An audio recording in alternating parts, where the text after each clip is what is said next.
Alright, out for another flight. Beautiful weather, just above zero, clear out.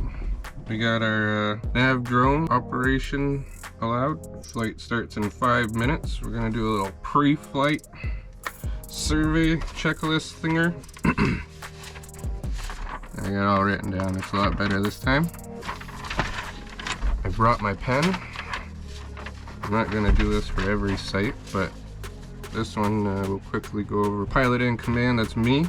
Today's the date, April 2nd. I don't have a visual observer with me. I'm on my own. It's Class G airspace. The nearest aerodrome's over 10 nautical miles. No restrictions for the airspace. There's no training, float, parachutes, none of that. Will keep crowd control so that people don't come within 100 feet of getting decapitated by my Mini 2. Permissions, yes. Obstacles would be trees, bridges, birds, wires. You have to be very cautious. At some points of the flight, definitely within 10 feet, so be cautious. Altitude, we'll be flying about 1 foot to, maybe 100, 200 feet up. When I'm doing the shot, I'll be like low and slow for a lot of it, so roughly 1 to 2 knots maybe. Getting to and from position and stuff, probably kick it into sport mode so I can hurry things along and ramp it up to about 15-20 knots. The emergency procedures, something happens to the drone, we got control station failure, equipment failure, failure over the RPA, lost link, flight termination, flyaway. For the most part, drone's set to hover. I don't use the return to home function when I'm in proximity to all the trees and bridges and other stuff. I don't fly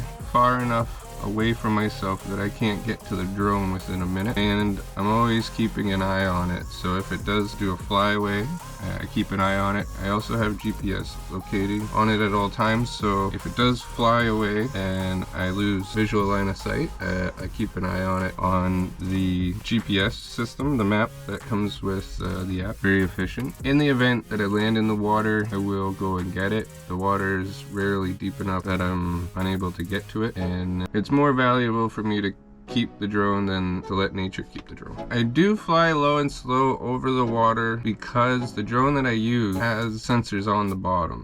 It's the only sensor system it has. So when I go close to the ground, when I'm a foot away from the ground, the controls won't let me go any lower unless I hold the down direction for over 3 seconds and it initiates the landing. So what I do is I take the drone out, put it over the top of the water, lower it to its lowest minimum altitude, and then it won't go any lower. So that's when I usually like to fly at that altitude. Anytime I'm going over rapids, I always go over the rapids once slowly and then test the height of the drone over the rapids. If I'm within the foot distance going over the rapids, the sensors will move the drone up on its own. It will raise the altitude to at least 1 foot above what it's flying over, and that's a really nice safety feature when doing risky low and slow flights over water. Okay, good luck.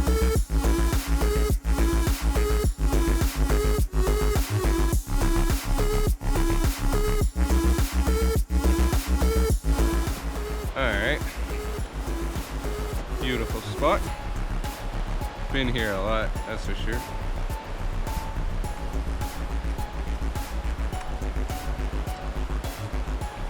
Batteries are full.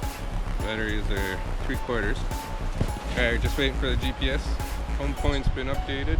Could be clear to land, but we're not home pointing from here. We are going to take off from here because it's nowhere really good to take off around here. I'm just going to throw it on that.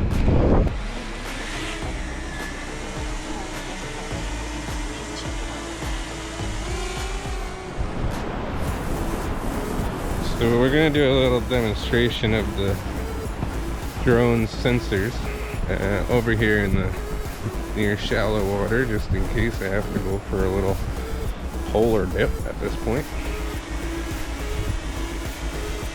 I got the drone in sight.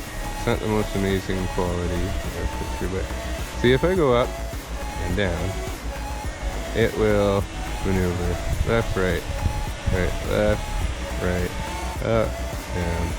But there's a point where it will stop going down if I'm on the controls. So we're going down, and it stops. So right here, I can like this on the joystick and it will not go down. It won't go any lower than this altitude right here. I can go up. If I just flick, flick, flick, flick, flick. Okay. So right around here, in order for it to move downwards, lower its altitude right now, I have to hold the stick for over 3 seconds. Watch. 1, 2, 3. It's going to land. But I immediately disengage the landing so I don't end up in the water. That's why I'm able to fly low and slow. Here's a recording of what I'm seeing 1 foot off the ground, roughly. So let's get a nice low and slow shot.